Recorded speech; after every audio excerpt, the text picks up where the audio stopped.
Bismillahirrahmanirrahim. Assalamualaikum warahmatullahi wabarakatuh. Alhamdulillahirabbil alamin. Nahmaduhu wa nasta'inuhu wa nastaghfiruh wa na'udzu billahi min shururi anfusina wa min sayyiati a'malina. May yahdihillahu fala mudilla lahu wa may yudlil fala hadiya lahu. Asyhadu an la ilaha illallah wa asyhadu anna Muhammadan abduhu wa rasuluh. Amma ba'd. Segala puji dan syukur kita hadirkan kepada Ilahi Rabbi yang telah memberikan kita beribu-ribu macam nikmat. Salawat serta salam tak lupa pula kita sanjungkan kepada junjungan besar kita Nabi Muhammad SAW, keluarganya beserta sahabatnya, serta semoga kita nanti mendapatkan syafaat fi yaumil qiyamah nanti. Para pemirsa yang dirahmati Allah, ada 4 golongan manusia yang dirindukan oleh surga. Surga adalah tempat di mana kenikmatan, keindahan, dan kenyamanan ada. Surga merupakan tempat keindahan yang keamanan ada yang abadi yang Allah berikan kepada hambanya yang beriman dan bertakwa selama hidupnya di dunia. Namun diriwayatkan dalam kisah lain bahwa surga juga merindukan terhadap penghuninya tersebut. Siapakah gerangan yang termasuk dalam golongan orang yang dirindukan oleh surga? Dalam sebuah hadis dikatakan oleh Rasulullah SAW bahwa ada 4 golongan yang akan dirindukan oleh surga, yang berbunyi al-jannatu mustaqatun ila arba'atin nafarin talil Quran wa hafizil lisan wa mut'imil ji'an wa sha'imu fi syahri Ramadan, yang artinya surga merindukan kepada 4 golongan.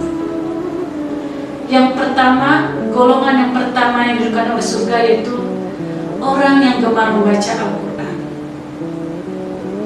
Tentu kita tahu bahwa Al-Quran merupakan hudal linnas, yaitu petunjuk bagi manusia dalam menjalani kehidupan di bumi. Oleh karena itu, bagi orang yang gemar membaca Al-Quran, tentu dia akan mendapatkan pahala yang amat besar. Bahkan dikatakan bahwa apabila seorang beriman atau seorang mukmin membaca Al-Quran, dia akan mendapatkan pahala yang berlipat ganda walaupun 1 huruf. Pantas saja orang yang gemar mentadabburkan Al-Quran itu akan dirindukan oleh surga.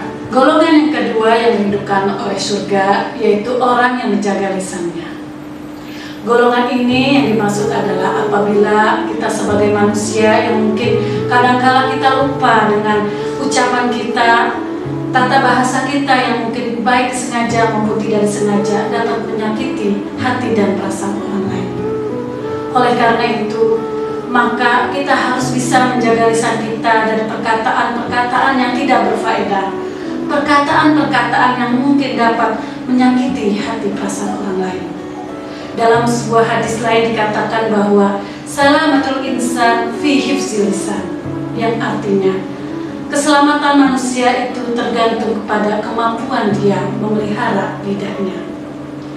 Dalam sebuah pepatah dikatakan, lidahmu adalah lebih tajam daripada pedang. Apa maksudnya? Maksudnya adalah mungkin ketika kita tergores oleh pedang, sakitnya hanya di saat itu saja ketika kita tergores oleh pedang.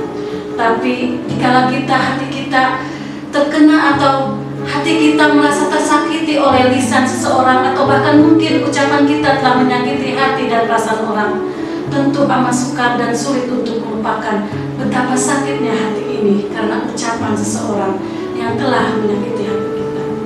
Oleh karena itu, mudah-mudahan jika kita dapat menjaga lisan kita, kita termasuk ke dalam orang-orang atau golongan yang dirindukan oleh surga.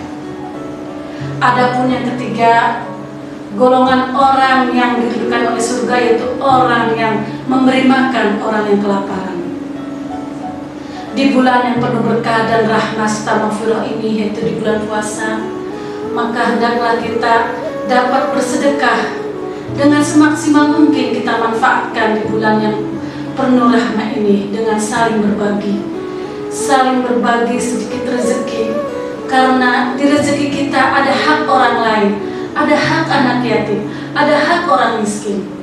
Sebagaimana dikatakan dalam Al-Quran surah Az-Zariyat ayat 19, A'udzubillahi minasyaitonirrajim, Bismillahirrahmanirrahim. Wa fi amwalihim haqqul lis-sa'ili wal mahrum. Artinya, dan pada harta benda mereka terdapat hak orang miskin yang meminta dan orang miskin yang tidak meminta.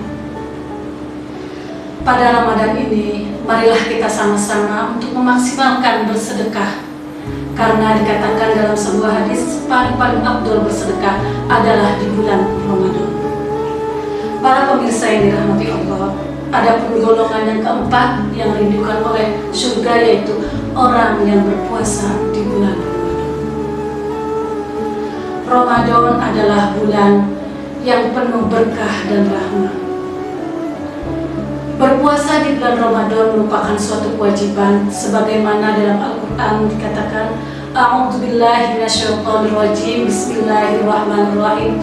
Ya ayyuhalladzina amanu kutiba alaikumusiyam kama kutiba alal ladzina min qablikum la'allakum tattaqun. Wahai orang-orang yang beriman, berpuasalah kamu sebagaimana diwajibkan orang-orang sebelum kamu, agar kamu menjadi orang yang bertakwa. Berpuasa merupakan salah satu rukun Islam yang harus kita jalankan, karena tegaknya keislaman seseorang adalah dengan berpuasa. Selain itu juga berpuasa bukan hanya sekedar menahan lapar, haus, dan dahaga, tetapi berpuasa juga kita harus mampu menjaga panca indera kita, mampu menjaga syahwat kita untuk menjauhkan dari hal-hal yang dapat membatalkan puasa kita.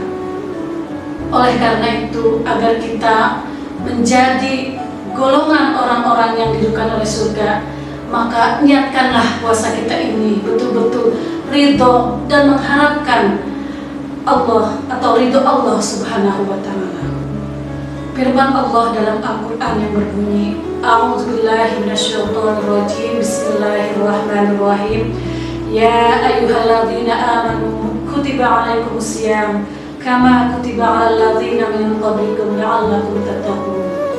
Yang artinya, wahai orang-orang beriman, diwajibkan atas kamu berpuasa sebagaimana diwajibkan atas orang-orang sebelum kamu, agar kamu bertakwa. Para pemirsa yang dirahmati Allah, berpuasa merupakan salah satu rukun Islam yang harus kita jalankan.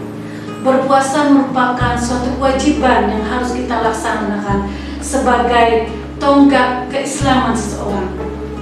Karena berpuasa bukan hanya sekedar menahan lapar, haus, tetapi kita juga harus bisa menahan panca indera dan nafsu serta syahwat kita dari hal-hal yang dapat membatalkan puasa.